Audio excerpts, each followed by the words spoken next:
Okay, thank you, Sarah, and good morning, everybody. So as Sarah mentioned this morning, it's going to be about half an hour from me, really just introducing ICS Online.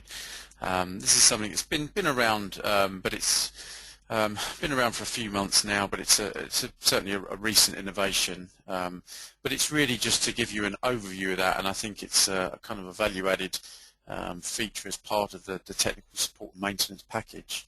But I think perhaps a lot of customers, having spoken to a few recently, perhaps not aware of it or not aware of its kind of full capabilities. So I'm just going to give you an introduction to that this morning and take you through some of the features and also give you a demonstration of that. Okay, so this is the outline for the webinar.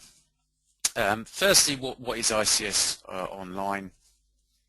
So I'll introduce that to you and then just take you through how it actually works. If you want to start using it, then what do you need to do? How do you actually use it? And really, who can use it as well? So there's various different options in terms of the way the data can be uploaded and viewed. So I'll take you through who might be able to use this information, and also why you might want to use this ICS Online and why it might be useful to you as an addition to what you have currently. And then I'll just finish with a few little bits about future improvements, where things are kind of going over the next few months, and also mention customization, because that's also another possibility, that if you have something bespoke that you would like, then that also is another possibility, and has been done for some of the existing customers that are using this already. Okay, so what is ICS Online? ICS Online is a cloud-based solution that allows you to share various kind of radio network planning data online. This could be a mixture of coverage data, so you've produced coverage for a certain network that you can then share and publish online. Could be something to do with traffic maps for a service that you have, and that can be shared amongst either your external customers, so it gives them a view of perhaps the network you're delivering or some coverage that you have from an existing network, or it could be between different departments within a company. So it could be shared with, let's say, a sales and marketing department, so they get an idea of the network rollout and what the extent of the coverage is. So there's, as I say, a multitude of ways that can be used, but that's a couple of fairly obvious ones. So it allows you to overlay different types of networks, so whether it's kind of fixed networks, kind of mobile networks, and there's a variety of different kind of backing map layers that I'll come on to show you when the demonstration. You can also do things like address lookups, and currently you're able to view and query what's called this BRIFIT database. So this is a database that's published and has information on kind of TV and radio from a number of different kind of partner organisations. So different countries actually publish this data, and every so often the BRIFIT database is updated. But it's a public available source that you can get to. But this just makes it a little bit more user friendly and in a form that you can access. So as I've mentioned, as Sarah mentioned, then this is ICS Online is part of the technical support package. So any customers that have this package will be able to get access to ICS Online. Okay, and one of the nice features of this is that it allows you to effectively take an output and share it with somebody who's a non-ATDI user, not familiar with the current desktop software, or customers that don't have the product completely. So it allows you that ability to take some of your existing data network plans and share those with non-ATDI users. Okay, so how does it work? Well, the way it works is that you generate some output in some of the existing ATDI tools. That might be ICS Telecom, ICS Designer, HTZ Warfare, ICS Lite, any of those standard suite of tools. And then you upload some data into the cloud, And then there's two main options then. You can either do what's called a public URL. So this is, as you might think, it's basically a URL that you can send to somebody that simply requires no user information. So they just place that in the browser, and then that immediately brings up and gives them access to that data. Or you can have a private login, so you have something behind a username and password. Potentially if you're, say, sharing something within an internal organization, but you don't want others outside to be able to get access. But either of those two options, you're still viewing the data in a web browser. Internet Explorer, Chrome, Firefox are the three supported browsers that are currently in use today.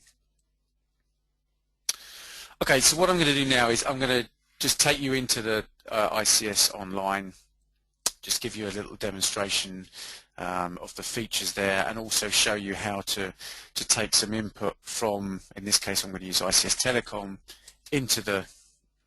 upload it to the cloud, and then view it within ICS Online.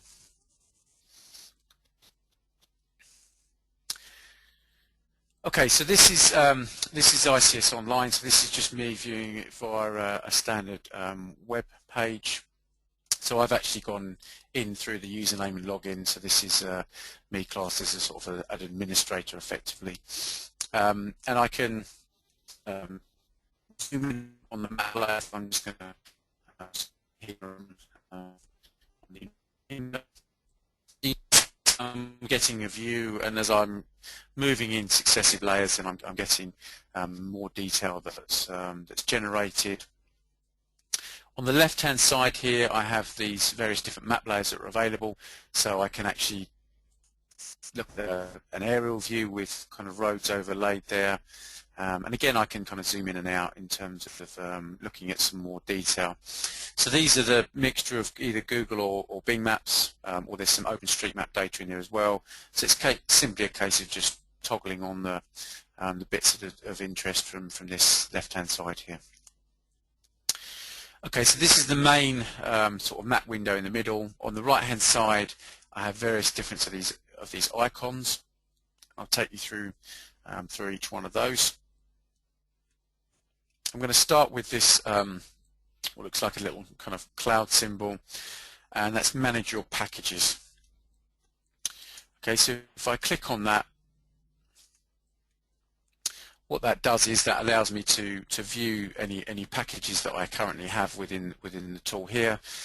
So I'm just going to close that one here. And as and when then I have packages available, then I have this network and coverage option here, which would allow me to bring up and view any networks and coverages once I have a package uploaded. And then I also have the ability to do what's called an address lookup, and also on this icon here I have the ability to find stations. So this is where I go in and query the Briefit database. Again, I'll take you through and show you that as an option.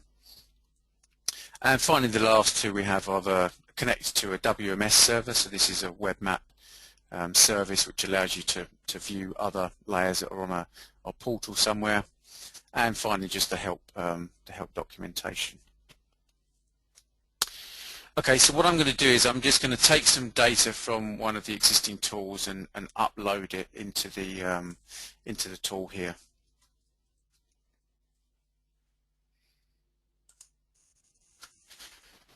This is an existing small software where I've set up. This is the ICS Telecom tool. I've got some stations here, and then I've just now displayed the coverage, and I've also got some microwave links that I've got available here. Okay, so to simply export this and upload it so that I can then potentially view it within ICS Online, I can go to File, Export, and I have this option, Export to ICS Online. Okay, so I simply select a location where I want to actually place the data. I'm going to call this one Southampton because this is the area of this network. They have some options here with export site-by-site coverage. So if I wanted to be able to look at individual sites rather than just the composite here, then I could check this option here.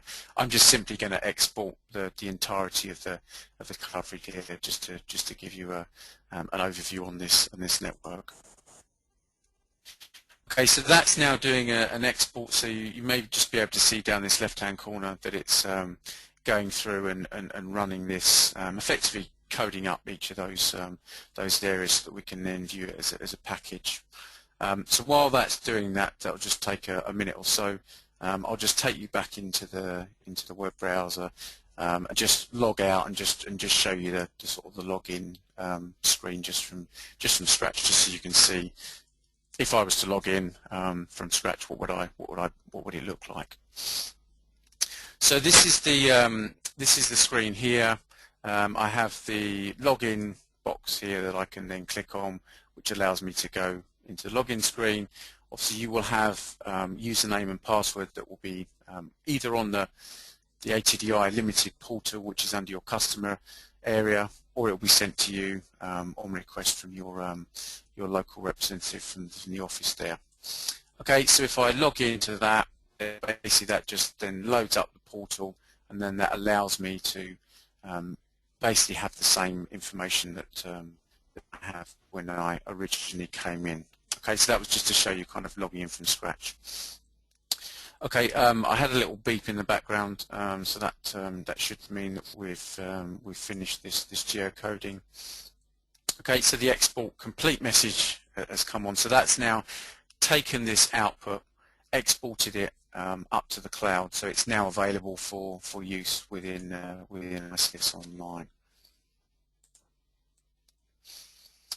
Okay, so if I come back into ICS Online now, if I go on to this manage your packages again,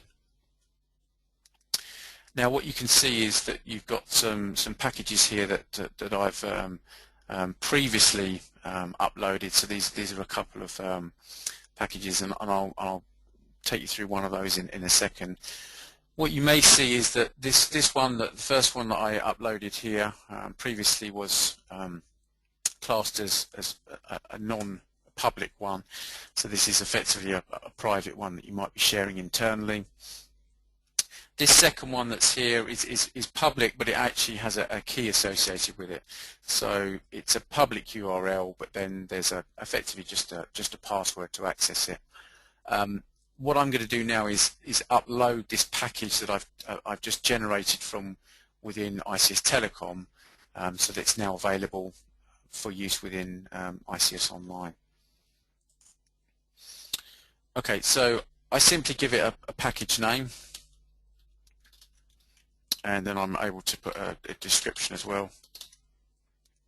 So I have this option to make this public. So if I check that, for example, then that means it's public.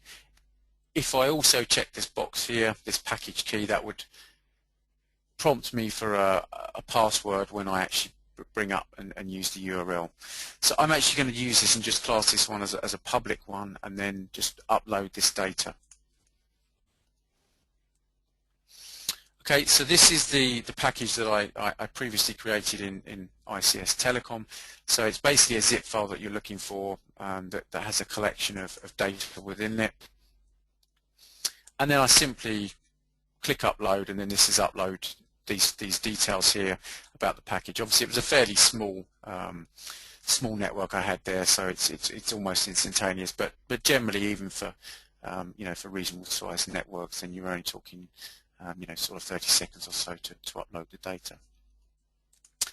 Okay, so I closed out. That now means that that's uploaded that data package, so it's now available for use. Okay, if I now go into the network and coverage options, this is this second one here. So this has a list of all of these packages that I've already uploaded. So these two packages here were the previous ones that I've already preloaded. So for example, I can click on this little icon here on the right hand side, and that imports this data. So this is, as I say, one I'd previously uploaded what you can see is now you can see that that has displayed these stations on the screen with an associated radio planning coverage. So this one's a collection of stations that kind of gives coverage across various parts of the UK. And I'm also going to bring in now this package that we've just uploaded, this one that's called Southampton. And again, clicking on this icon here allows me to bring it onto the screen. Okay, that's this smaller area down here. So what I will do is I will just turn off the other layer that we just uploaded previously, so you can actually see this other one that we've just uploaded. And I'll zoom into this area.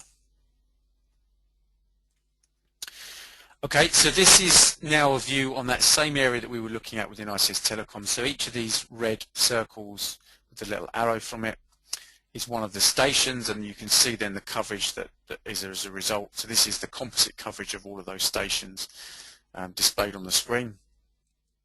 I also have two microwave links as well, shown by these slightly more green icons with a little symbol and the line between them.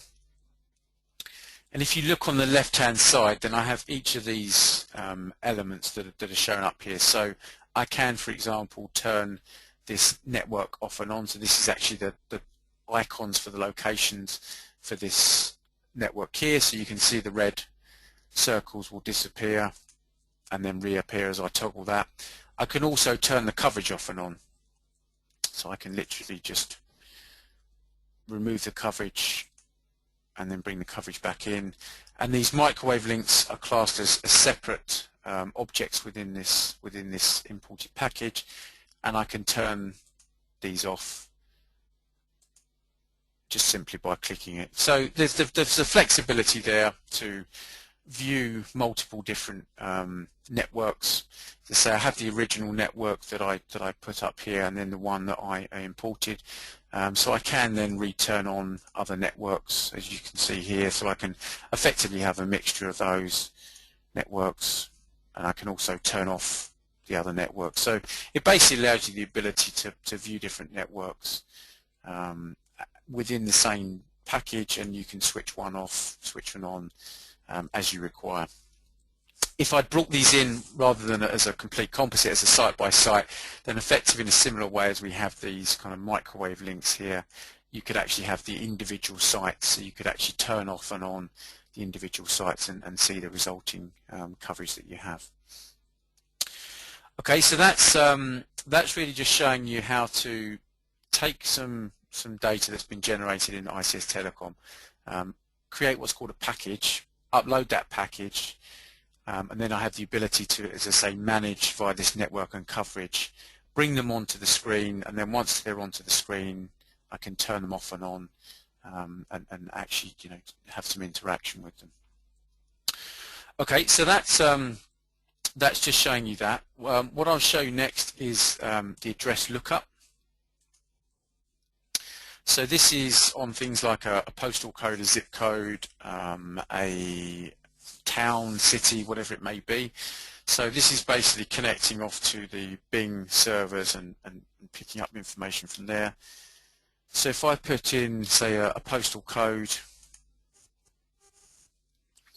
what that will do is then that will bring me to this area, so it centers the map to that area and puts a little kind of target symbol down that you can see. So this white area here with the red symbols on top, and that's basically just showing me the address location. I'm just going to turn off the coverage so you can see that as well. So I can simply, if I'm looking at multiple different addresses, I can look at, say, Gatwick, which is where the office is, and then it will give me a kind of a list of matches. So if there's more than one place name, something that's not unique, then I can simply select from that, and then it just again centers the map to that area of or that address of interest. Okay, so they're stored on the screen for that session. Obviously, you can kind of clear these, so if you want to remove those.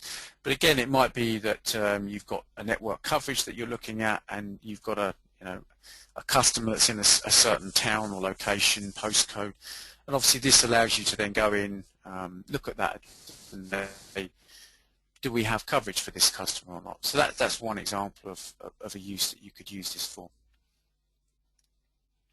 Okay, so that's the address. As I say, that's just simply you know, typing in and it's going away and interrogating the bin data and then coming back with a match or multiple matches depending on the search item you've placed within there. Okay, there's also the ability I mentioned to look at. Currently, this is what's called the BRIFIC database. So this is an international kind of coordination database that allows countries to find out information for FM radio stations, TV stations, this type of data, with some published technical information with position, powers, this type of information. Okay, so you can use it for coordination purposes. You could use it for you know, potential sites that you want to use in a site finding context, and understanding where certain sites are within this database. Okay, so to use this, I've clicked on that and I get a box that's generated here. I have the ability then to select a country. So I'm going to pick the UK in this case. I can then say look at the whole of the country, so anything with that country code that's registered on there that I could look at, or I can pick a radius, and that's what I'm going to do in this case. So I can set a maximum distance for the radius. At this stage now I need to specify the center point, so I can either kind of manually type in a latitude and longitude, or I have this option to pick up a location. Paul, just if I could just jump so in if there. I pick up a location, I see. Yeah. Apologies. In the case of coverage, Certainly. we've had a customer ask, can I view the field strength level at any particular point? So he's looking to view the field strength. Yeah, so let me just come out of this just for a second and come back into it. So at the minute, what you have here is you have this package that you have available here. So this just gives you a view of the lat long. There is somewhere, and I'll find it in a second, there's somewhere that basically gives you the legend for this. So it's not actually a sort of a dynamic sort of pixel by pixel basis, but it would give you the view on the legend. So for each of these different colors you would have that signifying to a field strength. But simply when you're moving the cursor around, you have a position and then actually an elevation, so a height that's returned. So it wouldn't give you a specific value for that pixel, but providing you'd got sufficient granularity on the field strength that you've done in ICS Telecom, for example, and then brought the data in, then you could at least say within 3 dB, 6 dBs, whatever you set these color palette up to. So it would give you a view on that, but it's not on a dynamic sort of pixel by pixel basis. Okay. Thanks, Paul. I'll see if I can locate where the legend is. I momentarily forgot where that is, but we'll see if we can find that before the end of the broadcast here.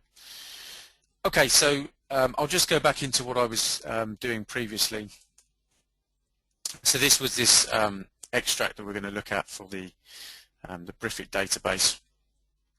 So I've got a radius I'm going to put in here, so I'm going to use 50 kilometers. I'm going to pick a location, so this is simply placing a point on the map. Okay, so that will then pick up a position information that I can then use. I'll just turn the coverage up so you can see it a little bit easier. And that allows me then to either have, as I say, a country, a radius, or I can enter a lat and long in here as well. Okay, so that allows me to then go away and query the database. So if I say use the country code, this would allow me to view anything within, say, a certain frequency range that I set. So anything between, say, 87 to 89 in terms of the frequency range. I can then say whether it's registered, pending, both, and I can go away, query that database, and then it will bring me a view on those stations within that database. So I've got a country code there, for the administration, which is obviously picking up from the input I put here in the country code here. Once I've got a view on these stations, so this is actually found 287 results, I can then either bring the display or bring the stations onto the display, which I'll do in a second, or I have this ability to download the results as what's called an EWX file.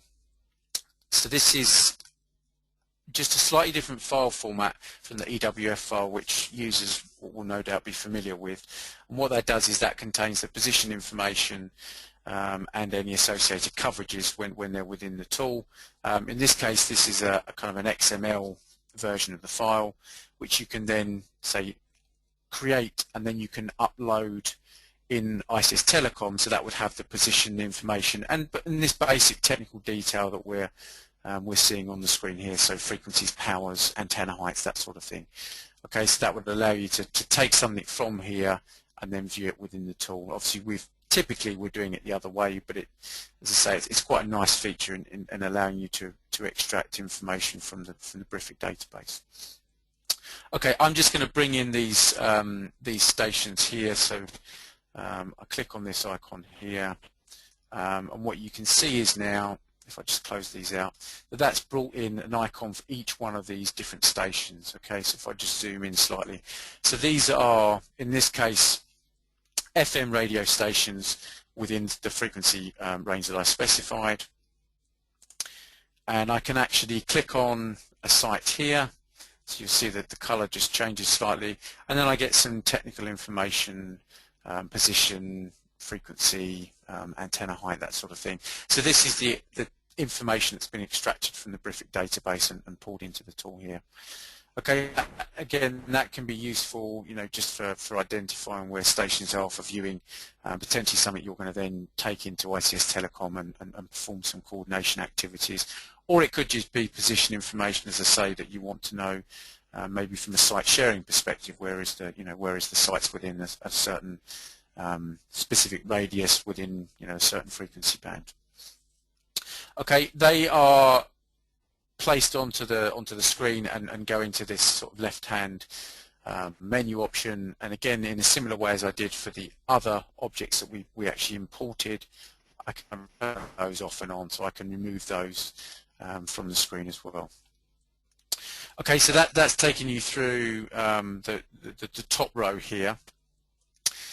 The other option that I have here is what's called a WMS server, and being able to connect off to one of these WMS servers. So there's some of these WMS servers that are publicly available, or it's something that potentially you could set up internally, and basically it allows you to publish data. WMS stands for Web Map Service, so it's a way of actually taking some, typically raster, but it could be point data information as well, and overlaying it within, in this case, a browser. But there's various other GIS tools that will allow you to connect off to WMS servers. So it's a kind of a standard way of actually displaying web mapping data.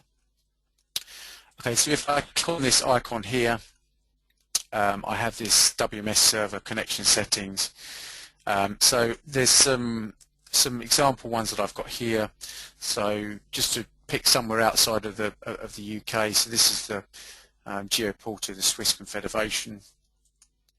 So I select that, I then click on this icon, that makes the connection to the server, and then each one of these WMS server will have however many layers that they have published within that web server, and you can basically view those layers that you have here.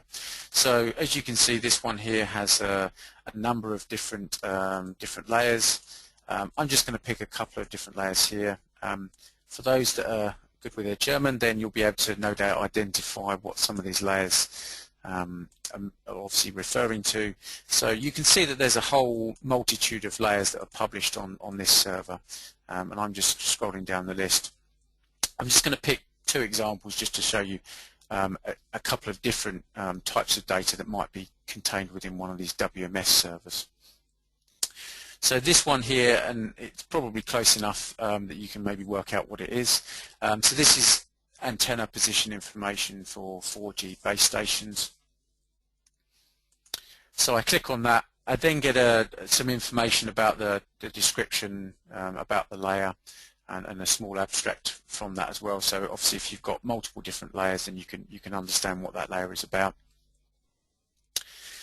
I then simply can say launch WMS, so I click on this and it's now centered my maps. If I just move that out of the way, what you can see is that we've got this, each one of these is signifying a position, so it's just a blue dot that represents a location for one of these 4G antenna masts. Okay, so that was kind of something that might be classed as point data. If I now go and have a look at something that would be sort of an area-based data, so this one is to do with sort of TV regions within Switzerland. I can launch that. Again, you can see now that I've got this kind of almost map that's viewed on the screen. So this is kind of these regions with the TV in mind. But what I can do now is I can manage this layer, so I can kind of change the opacity.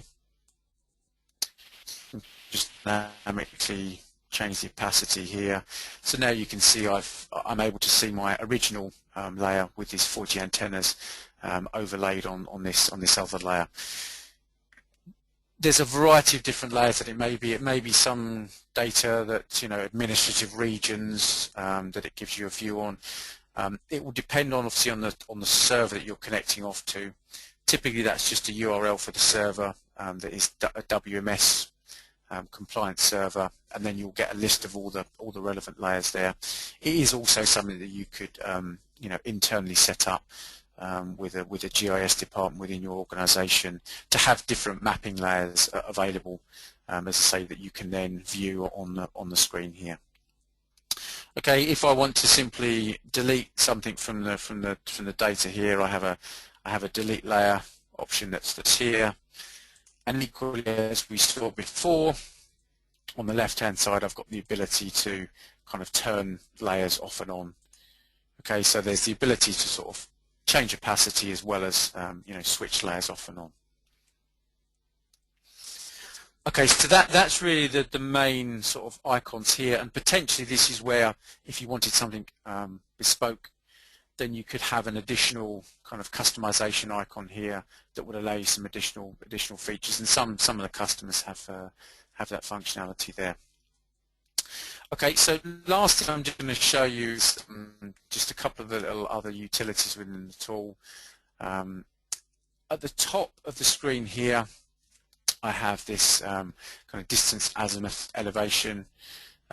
What that means is I can actually create a sort of in a similar way as we saw with the point-to-point link. I can create a start point and an end point between two specific points.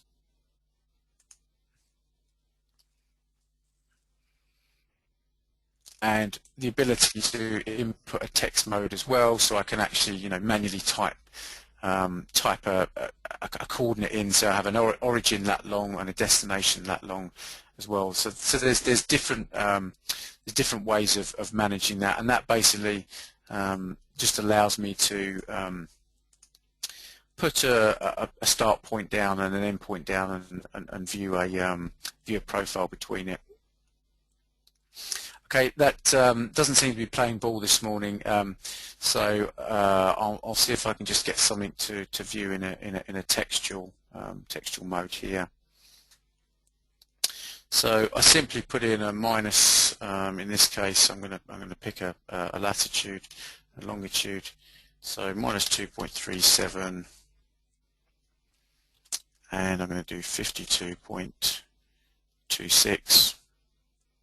So that's kind of my start position, and then I'm going to do 2.38. I'll put that as a minus so we don't have too long a path, and then simply another one, 52.36.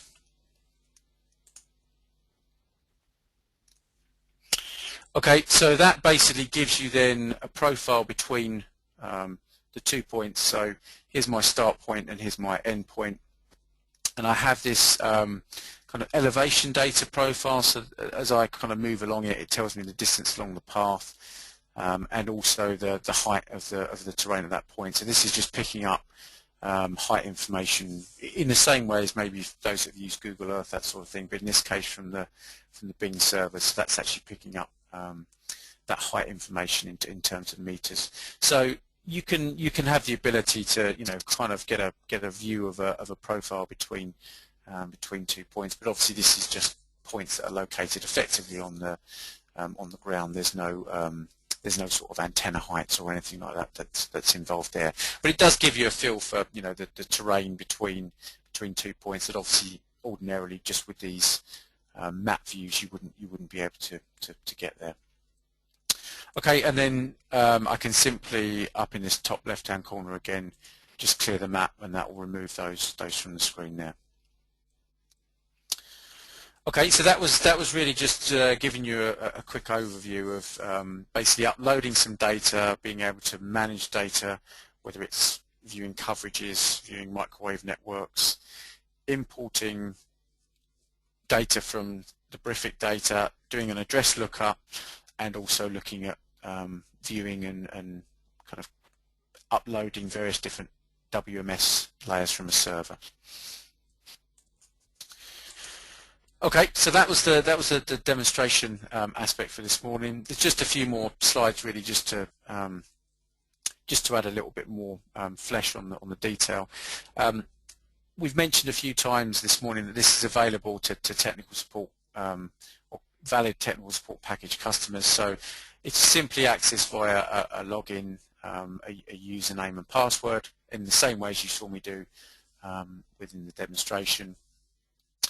What it does allow you is the ability to share this via a public URL. So there's just the URL with a /show and then an organization name that is your customer name. So in my case it would be, say, ATDI Limited. So you send that to a customer and then they can view those packages that you've uploaded, bring those onto the screen, turn off and on coverage and associated objects on the screen, do address lookups, that sort of thing. Who else can use it? Well, other departments within a company. So typically the information that's generated within the other tools is by, let's say, an engineering or technical department, but this would allow a view from those published packages from things like a marketing department, sales department, allow them to assess where we have coverage, where we don't have coverage, place an address, a field in there, query that, and gives them some of a view of where things are going potentially in the future as well. And there's two options there within that. You can have the public or the private. So there's the flexibility there to share things internally. Equally, you could send it just to one specific department with a key, and then they would input that key, and only that department could view the information. So it gives you a little bit of flexibility there within the who's actually viewing the data that you're publishing. Okay, so just a few thoughts on why it's useful. You've got this ability just to have via a web browser a view on the data, so you don't have to have additional licenses for tools. You don't have to have kind of technical staff viewing it. As you've seen this morning, it's fairly straightforward to actually just via a web browser view the data and do something quite meaningful with it. So it's a low training overhead. You can send it to lots of different people, and there's a variety of different map layers from the backing layers that I've shown you with Bing and Google. Also other web mapping service layers that we looked at briefly that you can also upload. And you can do things like address lookups and connect off to things like the BRIFIC database. Okay, so just finally, just a few thoughts on where things are going. So there is the ability currently in a limited fashion to have your own cloud-based sort of database, let's say for stations. So you can have rather than just uploading a whole package, you can have a number of discrete stations within a station list that you actually bring onto the screen, and that's continuing in terms of development and extra features that's available.